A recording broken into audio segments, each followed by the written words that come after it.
Hello everyone, welcome to Vijay Suman chemistry VS cap channel. आइए time को waste नहीं करते हुए मैं आगे चलता हूं। मैंने आपसे लास्ट क्लास में लास्ट रिएक्शन मैकेनिज्म सीरीज के लेक्चर में बात की थी effect of substrate on reaction rate, कि भाई कौन सा सबस्ट्रेट SN2 रिएक्शन के लिए आइडियल होता है। आइए मैं आगे बात करता हूं आपसे। अगर दोस्तों मैं आपको एक सिंपल सा SN2 रिएक्शन दूं, सेमी रिएक्शन दूं, और लेकिन मैंने उसमें क्या चेंज कर रखा है, आइए यहाँ पे देखते जरा ध्यान से। मैंने सेमी रिएक्शन कराया है दोनों जगह, लेकिन मैंने सॉल्वेंट्स क्या कर दिए हैं, अलग अलग ले लिए हैं। एक जगह मैंने लिया है DMSO सॉल्वेंट, ठीक है, और दूसरी जगह मैंने लिया है वाटर, ठीक। आप देखो दोनों जगह सेम ही प्रोडक्ट्स बनेंगे क्योंकि सेम ही न्यूक्लियोफाइल मैंने कंसीडर किया। मैंने आपको क्या दिया, इनके रेट कांस्टेंट्स दिए। मैंने आपको इनके रेट कांस्टेंट दिए K1 एंड K2, और आपके एग्जाम में ऑप्शंस क्या आ गए कि बता K1 is equal to K2 है। मैं आपसे अगर बात करूं यहाँ पे कि ये चार ऑप्शंस आपको दिए हुए हैं, K1 greater than K2, K1 is equal to K2, या फिर K1 is smaller than K2, और एक आपका ऑप्शन है नन। तो आप क्या चूज करोगे? Most of the time students क्या चूज करते हैं मैं आपको बताता हूं। मैंने भी ये गलती की थी अपने स्टूडेंट टाइम में जब मैं इन चीजों को पढ़ रहा था। ये वीडियो 11th 12th वाले भी देख सकते हैं, सेम बात है, उनका भी सेम कहानी है, पढ़ना ही है, रिएक्शन सुने भी। आप जरा ध्यान से देखो, आप क्या देखोगे मैं आपको बताऊं। मैं तो स्टूडेंट का जो पॉइंट ऑफ व्यू होता है मैं आपको वो दिखाता हूं। आप देखोगे सेम सबस्ट्रेट, आप देखोगे सेम प्रोडक्ट, आप देखोगे सेम न्यूक्लियोफाइल, और जब सब कुछ सेम सेम है तो क्यों ना आंसर भी दोनों का सेम सेम होगा। ये हम लोग कर जाते हैं, that what we do, this is the problem with us. हम लोग सॉल्वेंट के इफेक्ट को इग्नोर कर जाते हैं, पर सच्चाई क्या है? सच्चाई ये है कि K1 की वैल्यू ज्यादा होती है K2 से, तो आंसर ये ना होकर ये होगा।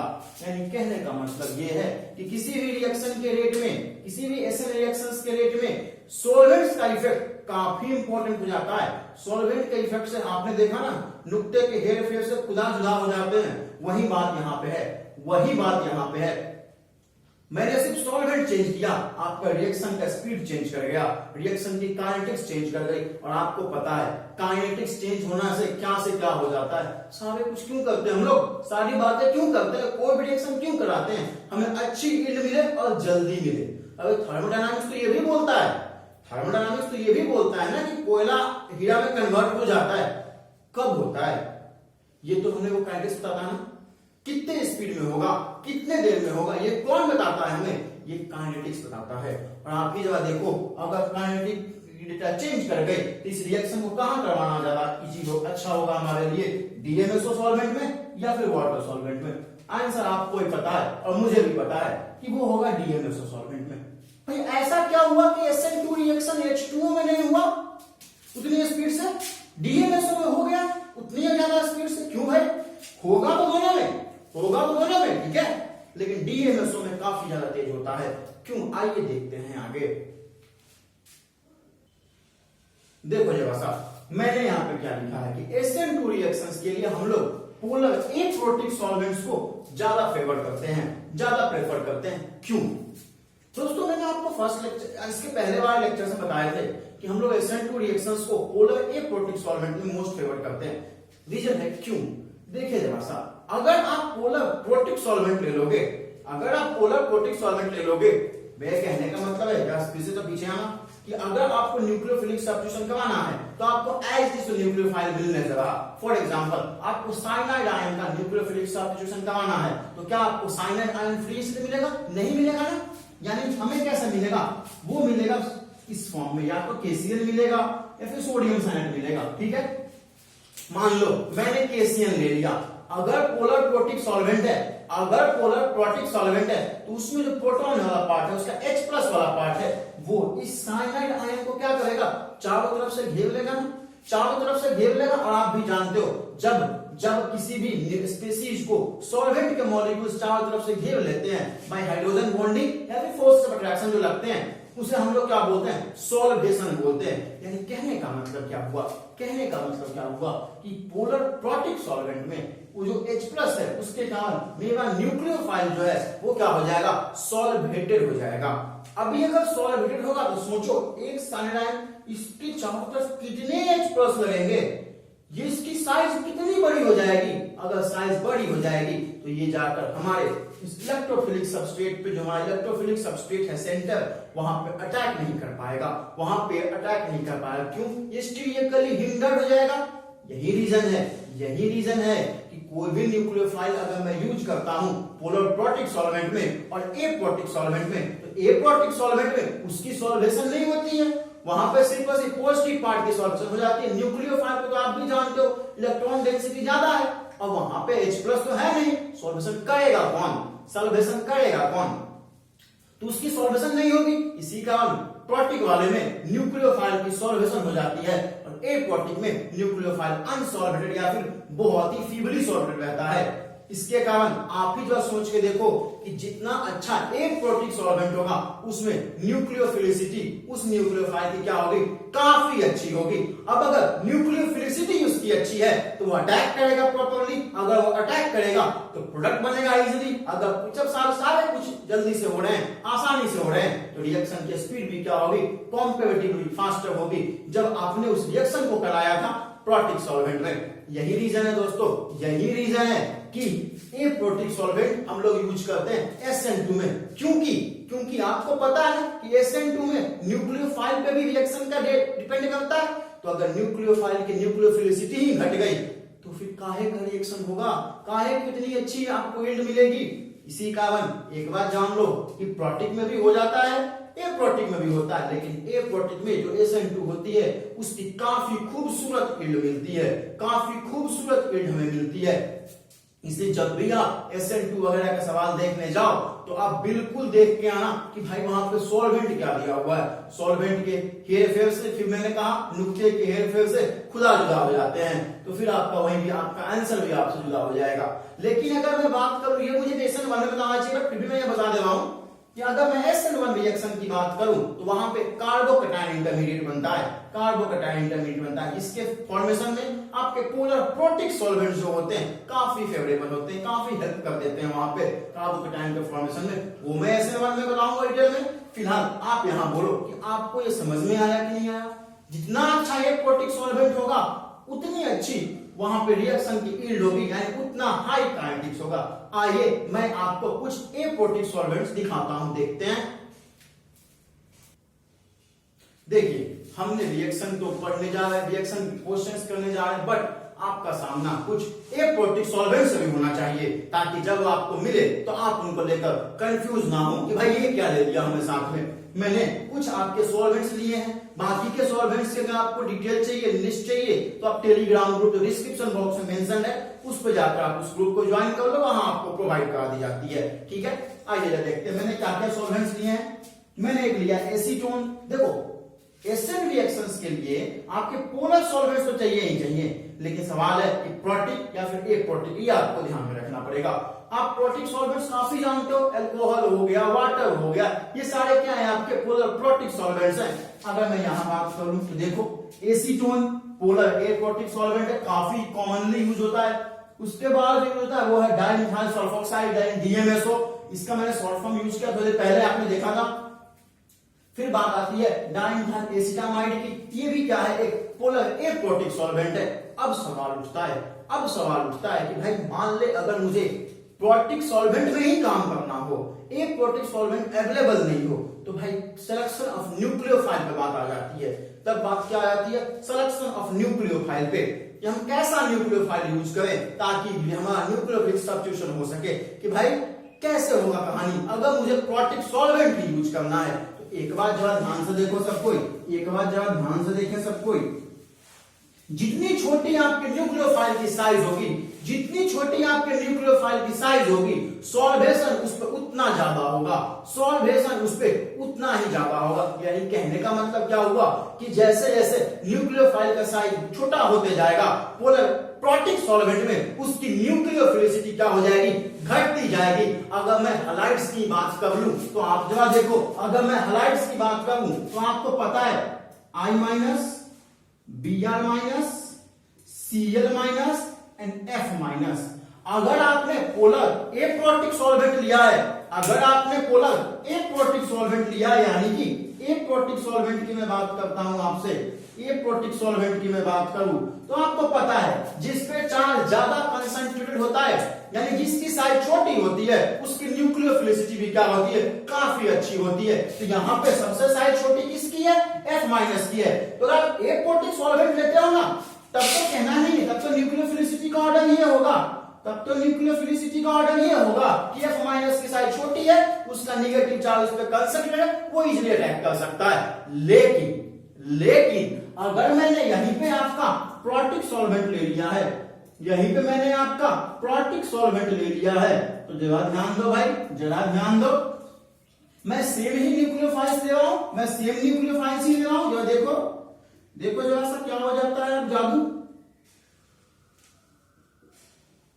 अब अपने छोटे साइज की वजह से जहां पे F minus polar aprotic solvents में न्यूक्लियोफिलिसिटी इतनी अच्छी शो कर रहा था, लेकिन प्रोटिक सॉल्वेंट में आने का क्या होगा, जितनी छोटी साइज उतना ज्यादा उससे जुड़ जाएंगे, उतना ज्यादा उसमें सॉल्वेशन होगा, उतनी अच्छी उसकी सॉल्वेशन होगी। अगर सॉल्वेशन होगी तो अपनी अच्छी न्यूक्लियोफिलिसिटी के कारण, चार्ज कंसंट्रेटेड होने के कारण भी वो मॉलिक्यूल उतना अच्छा न्यूक्लियोफिलिक सब्स्टिट्यूशन नहीं दे पाएगा, क्योंकि वो बल्कि हो गया भाई, बल्कि हो जाएगा, अटैक नहीं कर पाएगा कोई अच्छी तरह से। अगर अच्छी तरह से अटैक नहीं कर पाएगा तो आपको यील्ड भी काफी अच्छी नहीं मिलेगी। तो अगर आप पोलर प्रोटिक सॉल्वेंट लेते हो तो ये ऑर्डर रिवर्स कर जाता है, ऑर्डर रिवर्स कर जाता है। ये बातें आपको ध्यान में रखनी होंगी, ये बातें आपको ध्यान में रखनी होंगी कि भाई रिएक्शन का स्पीड कब ज्यादा और कहां कम होगा, ये सॉल्वेंट पर भी काफी हद तक डिपेंड करता है, ये सॉल्वेंट पर भी काफी हद तक डिपेंड करता है। यही रीजन है ना, यही एक और रीजन है जो आपको मैं एक्सप्लेन कर रहा हूं। देखो जरा सा, अगर आप बात करते हो मुझसे भैया बता मुझे बता तू कि RSH में और ROH में, यानी अल्कोहल और थियोल में ज्यादा अच्छा न्यूक्लियोफाइल कौन होगा, अल्कोहल और थियोल में ज्यादा अच्छा न्यूक्लियोफाइल होगा। तो थियोल में सल्फर का साइज ऑक्सीजन से काफी बड़ा होता है, थियोल में सल्फर का साइज ऑक्सीजन से काफी बड़ा होता है। तो अगर आप पोलर प्रोटिक सॉल्वेंट लेते हो ना, तो आपको भी आंसर पता है, थियोल ज्यादा अच्छा न्यूक्लियोफाइल होगा। थियोल कहने का मतलब क्या होगा, RSH, और यहां मैंने अल्कोहल लिया है, ROH लिया है, ये सेम रीजन है, RS माइनस भी आप ले लो या फिर RO माइनस अल्कोक्साइड आयन भी ले लो, सेम रीजन होगा। लेकिन शर्त क्या है, पोलर प्रोटिक सॉल्वेंट होना चाहिए। ये कब ऑर्डर सही होगा, जब आपने प्रोटिक सॉल्वेंट यूज किया है, प्रोटिक सॉल्वेंट यूज किया है, ठीक है। उसमें किसमें क्या होगा, थियोल की साइज बड़ी है तो इसकी सॉल्वेशन इतनी अच्छी नहीं होगी, अगर सॉल्वेशन अच्छी नहीं होगी तो इसका इलेक्ट्रॉन पेयर इतनी अटैक कर सकता है, यानी कि इसकी न्यूक्लियोफिलिसिटी क्या होगी, अच्छी होगी। किसके कंपैरिजन में, अल्कोहल के कंपैरिजन में। सेम आपका RS माइनस और RO माइनस के केस में भी होता है, ठीक है। आई होप आपको ये इफेक्ट ऑफ सॉल्वेंट समझ में आया होगा। मैंने अपने टेलीग्राम ग्रुप पे जो आपके डिस्क्रिप्शन बॉक्स में मेंशन है, इसकी एक लिस्ट बना के रखी हुई है, एक लिस्ट मैंने प्रोवाइड करी है भाई कि पोलर प्रोटिक सॉल्वेंट में न्यूक्लियोफिलिसिटी का ऑर्डर क्या होगा। एक बात जान लो, ये लिस्ट आपके दिमाग में होनी काफी जरूरी बात है, क्योंकि जनरली लैबोरेटरीज में हम लोग रिएक्शन कहां करवाते हैं, वाटर वगैरह में करवाते हैं। वाटर यूनिवर्सल सॉल्वेंट में यूज होता है ना, वाटर में करवाते हैं, अल्कोहल में करवाते हैं, एंड अनफॉर्चुनेटली ये सारे के सारे क्या हैं, ये सारे सारे पोलर प्रोटिक सॉल्वेंट्स हैं। तो आपको न्यूक्लियोफिलिसिटी का ऑर्डर पता होनी चाहिए। तो मालूम क्या चला, आप लेकर न्यूक्लियोफाइल बैठे रहे और उसकी न्यूक्लियोफिलिसिटी काफी पुअर हो गई वहां पे, तो आपको आपके मन का रिएक्शन मिल नहीं पाएगा, आपको आपके मन का यील्ड नहीं मिल पाएगा। तो selection of solvent is quite important while considering acid reactions, ठीक है। आइए आगे चलते हैं। देखिए, एक बहुत ही इंटरेस्टिंग केस SN2 रिएक्शंस में आता है। जब हम किसी भी SN2 रिएक्शन को क्राउन ईथर्स में लेते हैं, सवाल उठता है ये क्राउन ईथर्स क्या होते हैं। क्राउन ईथर्स एक्चुअल में साइक्लिक ईथर्स होते हैं, आपके साइक्लिक ईथर्स को हम लोग बोलते हैं क्राउन ईथर्स। जब आप किसी भी SN2 रिएक्शन को क्राउन ईथर्स में करवाते हो, उनकी स्पीड काफी अच्छी हो जाती है, काफी बढ़ जाती है। ऐसा क्यों होता है, देखो क्राउन ईथर्स के बीच में जो कैविटी है ना, इसमें उस हमारे जो हमने सब्सटेंस लिया, मान लो मैंने ले लिया है आपका KCl ले लिया है, ठीक है, KCl मैंने ले लिया है। तो इसमें आप भी देखो दो पार्ट है, पॉजिटिव पार्ट, नेगेटिव पार्ट। हमें ये Cl माइनस जितना ज्यादा फ्री स्टेट में मिलेगा उतनी हमें न्यूक्लियोफाइल की कंसंट्रेशन ज्यादा मिलेगी। और आप तो जानते ही हो SN2 रिएक्शन न्यूक्लियोफाइल के कंसंट्रेशन पर भी काफी हद तक डिपेंड करता है, काफी हद तक पूरा लिनियरली डिपेंड करता है। तो ग्राउंड चार्ज में क्या मैजिक होता है कि ये जो पोटेशियम आयन है ना, ये इनकी कैविटी में फंस जाता है और स्टेबलाइज हो जाता है ऑक्सीजन के नेगेटिव चार्ज के कारण, ऑक्सीजन की इलेक्ट्रॉन डेंसिटी के कारण, और हमें फ्री क्या मिल जाता है, हमारा न्यूक्लियोफाइल। और फ्री न्यूक्लियोफाइल काफी एग्रेसिव होता है और रिएक्शन काफी अच्छे से प्रोसीड करता है कि हमें क्या यहाँ पे मिलता है, क्राउन का कॉम्प्लेक्स मिल जाता है, यानी कि हमारा पोटेशियम आयन यहाँ स्टेबलाइज हो जाएगा।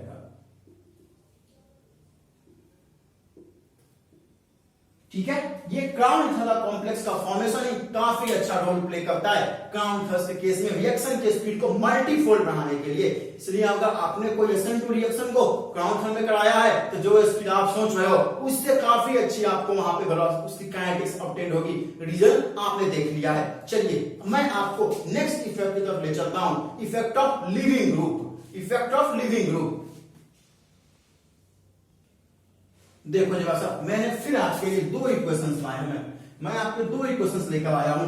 आपसे मैंने क्वेश्चन कहा कि एक अल्कोहल में न्यूक्लियोफिलिक सब्स्टिट्यूशन रिएक्शन क्या होता है। मैंने एसिड मीडियम नहीं लिया है, सिंपल बताओ न्यूक्लियोफिलिक सब्स्टिट्यूशन रिएक्शन होता है? नहीं होगा, बिल्कुल नहीं होगा। जब तक आप यहां पे एसिडिक मीडियम यूज नहीं करोगे नहीं होगा। क्यों नहीं होगा? पहले तो ये जान लो कि ये रिएक्शन होता ही नहीं है, असलियत में नहीं हो सकता है, क्योंकि यहां से जो न्यूक्लियोफिलिक सब्स्टिट्यूशन का मतलब क्या होता है, आप यहां पे देखो आप सब्स्टिट्यूशन करवा रहे हो, यानी जिसको आपने निकाला है यानी जो आपका लिविंग ग्रुप है वो अगर स्टेबल ही नहीं होगा तो क्या वो कंपाउंड छोड़ के जाना चाहेगा? क्या आपका वो मॉलिक्यूल छोड़कर जाना चाहेगा? वो सबस्ट्रेट को छोड़ना ही नहीं चाहेगा। अगर वो सबस्ट्रेट को छोड़ना ही नहीं चाहेगा तो आप कितना भी अच्छा सॉल्वेंट ले लो, कितना भी अच्छा न्यूक्लियोफाइल ले लो, आपका रिएक्शन प्रोसीड नहीं करेगा। और यहाँ पे जो हाइड्रोक्साइड आयन है वो बहुत ही स्ट्रॉन्ग बेस है, वो बहुत ही स्ट्रॉन्ग बेस है, यानी ये इलेक्ट्रॉन पेयर को एक्सेप्ट नहीं करना चाहता है, ये देना चाहता है, यानी कि यहाँ पे इलेक्ट्रॉन पेयर उतना स्टेबलाइज नहीं है। क्योंकि इस इलेक्ट्रॉन पेयर तो आप भी जानते हो ना भाई कि वीक बेसिस पे स्टेबलाइज होते हैं, ये तो काफी स्ट्रॉन्ग बेस है, ये तो छोड़ना ही नहीं चाहेगा ना भैया, मैं नहीं छोड़ूंगा। जब ये छोड़ना नहीं चाहेगा तो ये रिएक्शन भी प्रोसीड नहीं करेगा। सेम कहानी यहाँ पे कार्बन पे कब से नेगेटिव चार्ज स्टेबलाइज होने लगा भाई? बिल्कुल नहीं होता। इसीलिए कोई भी अल्केन का न्यूक्लियोफिलिक सब्स्टिट्यूशन हम लोग डायरेक्ट नहीं करवा सकते हैं, बिल्कुल नहीं करवा सकते डायरेक्ट। यही विजय है ना कि पहले हम उसे कन्वर्ट करते हैं अल्काइल हैलाइड्स में, फिर रिएक्शन को प्रोसीड कराते हैं, फिर हम लोग रिएक्शन को प्रोसीड कराते हैं। यानी कहने का मतलब क्या हुआ? कहने का मतलब ये हुआ कि लिविंग ग्रुप के नेचर पे भी रिएक्शन की स्पीड काफी अच्छी डिपेंड करती है, उसका यील्ड डिपेंड करता है। तो सवाल उठता है कि भाई लिविंग ग्रुप कौन सा अच्छा होगा? देखो जरा सा, अगर मैं लिविंग ग्रुप की बात करूं तो वो सारे बेसेस जिनकी बेसिसिटी काफी कम है, यानी कि वो जो काफी वीक बेसिस हैं, वो काफी अच्छे लिविंग ग्रुप होते हैं, क्योंकि उनपे इलेक्ट्रॉन पेयर जो होता है वो इजीली स्टेबलाइज हो जाता है। तो अगर मैं एक सिंपल सोल्यूशन आपको बताऊं तो जरा ध्यान देना, बेसिसिटी जो आपकी होती है वो डायरेक्टली प्रोपोर्शनल होती है नेचर ऑफ लिविंग ग्रुप्स की। नेचर ऑफ लिविंग ग्रुप यानी कि लिविंग ग्रुप टेंडेंसी जिसकी जितनी ज्यादा होगी, जिसकी जितनी ज्यादा लिविंग ग्रुप टेंडेंसी होगी, वो उतना ही कमजोर बेस होगा। यही विजन है दोस्तों कि हम लोग ना अल्कोहल का जब न्यूक्लियोफिलिक सब्स्टिट्यूशन कराने जाते हैं तो हम एसिडिक मीडियम में लेते हैं। यह एसिडिक मीडियम इसे वाटर बना देता है, और वाटर हाइड्रोक्साइड की तुलना में क्या है? एक वीक बेस है। इसी कारण एसिडिकलाइज रिएक्शंस आपने अल्कोहल के देखे होंगे, बट एप्रोटिक वाले नहीं देखे होंगे। यानी कहने का मतलब है कि आप जितना अच्छा वीक बेस लोगे, आपके रिएक्शन की यील्ड उतनी अच्छी आएगी। मैं आपको दो दिखाता हूं जो बहुत ही फेमस लिविंग ग्रुप्स है, जरा ध्यान देना। एक तो मैं आपको दिखा रहा हूं ट्रिफ्लेट आयन क्या है? बहुत ही सुपर लिविंग ग्रुप है। ट्रिफ्लेट आयन किसे बोलते हैं? CF3SO3-, इसे हम बोलते हैं ट्रिफ्लेट आयन।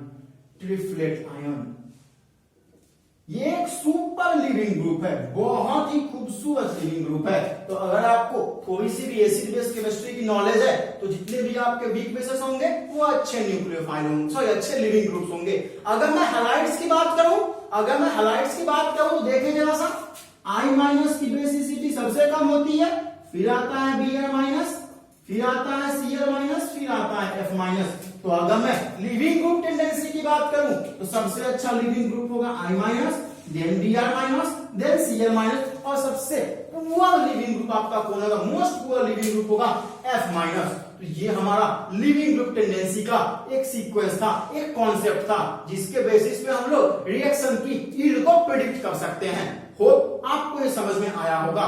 अगर आपको ये समझ में आया होगा तो इस वीडियो को लाइक करना, शेयर करना और सबसे इंपॉर्टेंट सब्सक्राइब करके उस बेल आइकन को प्रेस कर देना, क्योंकि अगर आपने ऐसा नहीं किया होगा तो मैं आपको आगे के वीडियोस कहां से दूंगा। एक गुड न्यूज है, आपके जो भी जूनियर्स होंगे आप उन्हें इन्फॉर्म कर दो कि वीएसकेएम एक अपना ही ब्रांच लेकर आ रहा है, अपना एक विंग लेकर आ रहा है for IIT JEE aspirants and NEET aspirants.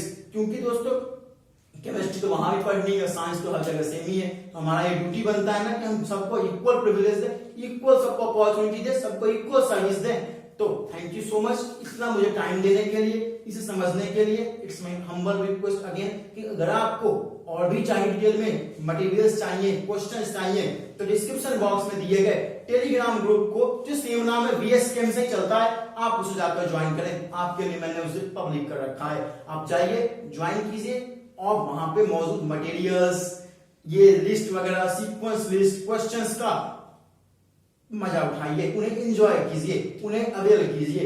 Thank you so much for your kind attention.